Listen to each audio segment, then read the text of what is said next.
Finally got it all set up in the wee hours of the morning. This is the following day from my last video.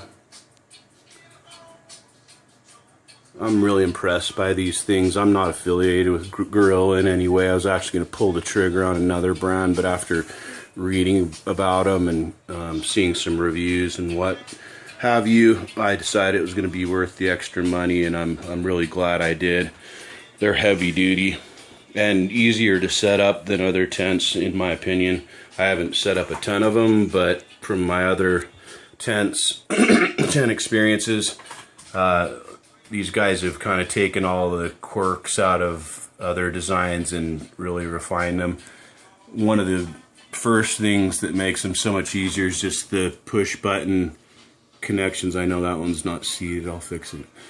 But just these push connect type setups on all the joints, so you just click and go rather than trying to shove a piece of metal into a plastic, especially that first time. They make them so tight, it's like you're carving out plastic to try and get it to seat.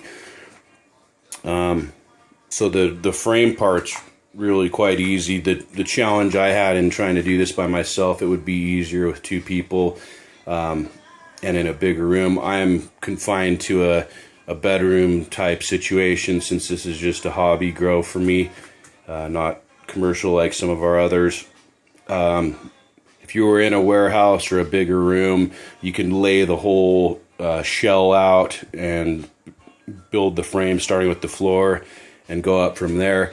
The first challenge I had was the room size. Second was just the weight of the tent itself. The material is so thick and durable, along with the reflective material inside.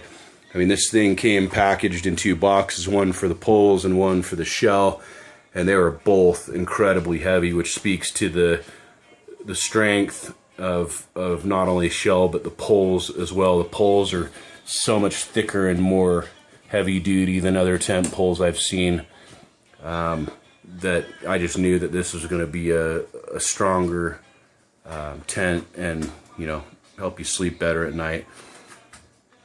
So essentially, what was I going to say? Oh, yeah, I mean, it came with one page of instructions, and I've seen people complain about that part of it and say that it's hard to figure out. I didn't find that to be the case. I mean, not to bash on anybody, but unless you're inept, I don't think it was that big of a challenge at all. It made sense to me, and I didn't need more than one page to figure this thing out. It's labeled pretty well. They've got all the different poles lettered, so it just says start with A and end up with F. I don't know. It's pretty straightforward to me, but when I had trouble finding out what was even the floor when I unpacked the whole thing, because it was all wrapped together and I wasn't familiar with them. But once I found the floor, I laid that piece out. Well, I unzipped the sidewall and the roof off, laid the floor out, started with the A's, which are all your floor and ceiling frames, frame pieces. So you do the floor, then you just start to go vertical, and the verticals are the first set of verticals are all B's. Then the second set of verticals, which are a little bit shorter, are C's. Then you got the A's again around the outer edge and down the center portions, and then the support pieces are the E's and F's. There were no D's, as I recall. I don't know. Had a few surveys last night, so I don't think there were any D's. Anyway, that doesn't matter. Now, one of the things let me back up for a second. Really well designed, really well made tents. These guys have obviously spent more time on research, development, and manufacturing to get these things to market, and they're kind of following it up with their website. I've checked out their website, and they've updated a few things. I think they're still in the process of it. I'd like to see them have detailed descriptions and schematics for each size of tent in the future. Last check that I made, they did not. I kind of assumed, but took a risk since I mail ordered this. But I assumed there might be a center pole, which in fact there was. That moving on to leading into my next thing, that was going to present a challenge for my light rail. Won't work with a big pole running up the middle. So I found out pretty quickly last night in laying out the frame that was going to be something I was going to have to figure out how to work around, or not use a light mover and get a second light. But I didn't want to run a second light in this room for a couple of reasons. Number one being that I love light rails. You reduce your need for extra lights. I'm not saying it's the same as having two lights, but it still has some advantages over having multiple lights, because this thing is constantly moving back and forth, and you can time delay it for 0 to 30 seconds at either end, so it makes up for essentially it doesn't make your middle part of your grow outgrow your edges with the delays. It gives them what am I trying to say, a balanced amount of light. And also, while it's traveling, that mimics the rays of the sun in essence, because the sun moves across the sky all day. Sure, your fan leaves are going to follow it, but it allows the under portions, the underbelly of the plants, or the mid portions, I should say, to get light that they might not normally get with a stationary light. So this thing's moving back and forth, and you've got pretty much infinite angles being hit all the time as it's moving and as the plant's growing. And I've had a lot of success with them. The other reason was that I just didn't want to upgrade my electrical panel or run the risk of overloading with a second light, I should say. And then there's the heat factor, of course, as well. Power's not expensive here. That really wasn't my concern. This is the way I wanted to do it. And I might do a little bit of T5 side lighting, depending on whether I think I need it or not. But anyway, back to what I've kind of come up with. I took a couple of the roof supports and moved them over here temporarily, along with a dowel that I had. I'm shoring up this centerpiece so it doesn't sag like it wanted to do before. And with the triple XL 8-inch hood, you can imagine the weight that's going to put on an unsupported centerpiece. But I'm going to get 4 more dowels and run the 2 across, and then 2 more across the opposite direction. This is one I use for painting, so I'll take that out of there. And then I'll replace these back to where they're supposed to be on the outer edges. And I think by doing so, I've solved the problem. I've run the mover a few times with just 2 poles and that dowel, and I'm not really getting much sag at all. So not only do I think that works, it also takes a pole out of the middle that I didn't really want to have. Now, will that void your warranty? Probably, but such is the case. Back to the tent itself, these things give you so many options, so many more options, I should say, than other brands I've seen. It's another reason why I wanted to get one of these. In addition to the strength and durability it provides.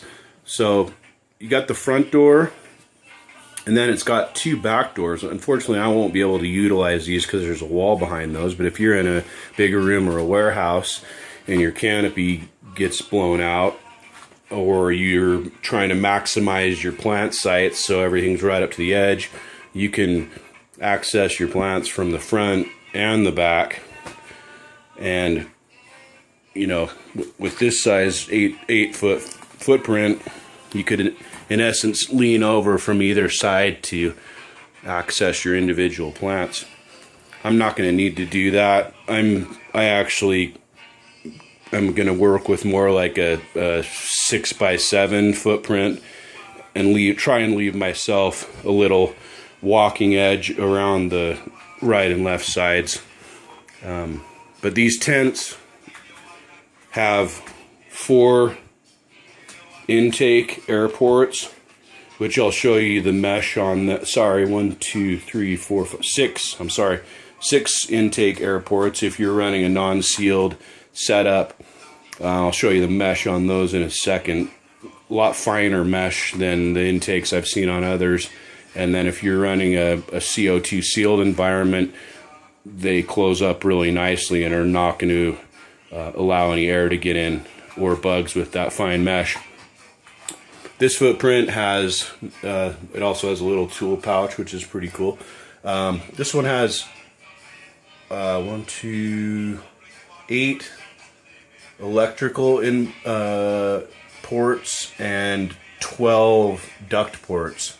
There's 4 in the roof, 6 on the upper edges, and then 4 more on the bottom edges. So it really gives you a ton of options as to how you want to route your airflow, your ducting, or your filters, carbon filters, or however you're going to run it.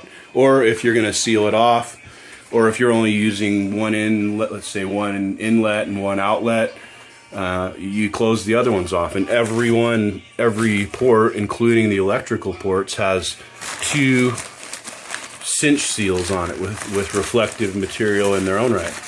So there's an outer one, cinch that up, inner one, cinch that up, and you're sealed off from the world. You don't let air get in or out that you don't want. You don't let dust or bugs or other foreign matter, in or out of your room, and it all seals up and essentially just becomes part of the reflective wall, which is pretty cool. And probably more importantly than anything, according to most people, is you don't get light leaks. I think people stress over light leaks far too much. I read about people saying, oh, this and that, and whether it's your plastic you're using or whatever, your tents, I've got some pinhole leaks coming in. I mean, that's not going to cause your plants to flower or screw up their flower cycle, guys. Sure, you don't want something like that coming in, but I mean, think about it. Think about how bright of some of the full moons you've seen are, and it doesn't screw up flowering cycles on outdoor plants. It's good practice to not let any light in, but a pinhole size crack or leak here and there is not gonna screw up your garden. Trust me, I've put it to the test. But for every good story, I guess there's a bad story out there. But I think people blame some of their errors on those types of things when it's really something else. I'm gonna do a Scrog DWC grow in this room. And because of the height limitations, I can get that up closer to the light mover if I need to. And I've got some of these rope ratchets as well that I'll probably start out with when the plants are younger, coming out of their veg cycle, and then I'll probably go as high as I can with that. But I'm gonna have a low profile scrog in this room, and I haven't done much scrogging at all, very little. Some of my first hydro grows I did, but my timing was off and they just basically turned into normal grows and I didn't get an even canopy. So I'm sure my first 1 or 2 are not going to be anywhere close to perfect, but I hope to get as close to perfect after a few cycles and see some of these even army style rows of bud canopy that you see people do. and try and maximize this grow. Trying to think what, oh yeah, the mesh. So here's one of those airports, and probably hard to tell in this video, but it's just a really fine, durable mesh, and so not much is going to be able to get in there other than air. And they've got them so you can just essentially roll them up and Velcro them on there, or you just leave them loosened, and then you're not going to get light coming in.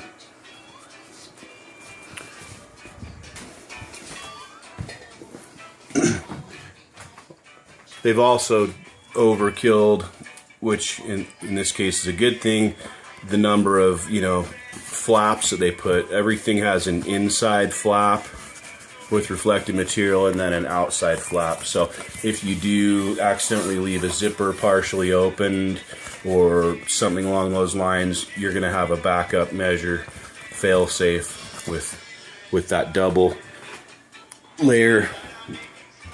The other thing, I'll try and do this with one hand. I'm not going to zip the front door up, but all the Gorilla Tents, sorry I blacked out on you, let me do it from this side.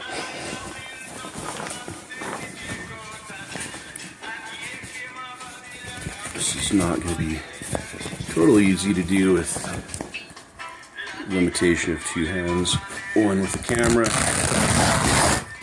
Every Gorilla Tent has a window on it, two windows. Well, the smaller ones may have one, but this one has two windows. So if you ever want a quick look-see without unzipping, or, you know, the golden rule is don't tell anyone, but, you know, your partner that you're growing with, or your girlfriend, wifey, as in my case, you just want to let her take a quick look without, you know, trotting into the room. They got the window option, which I think is really cool. So, I mean, the options are almost limitless as to how you could lay one of these out.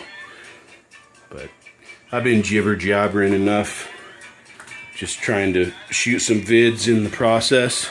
And for you, those of you who didn't see the last video, it looks pretty, the lighting's pretty blue because of this T5 I hung yesterday as well. It's an ATI fixture with ATI bulbs, and you can see the spectrum, different light color wavelengths coming off these bulbs.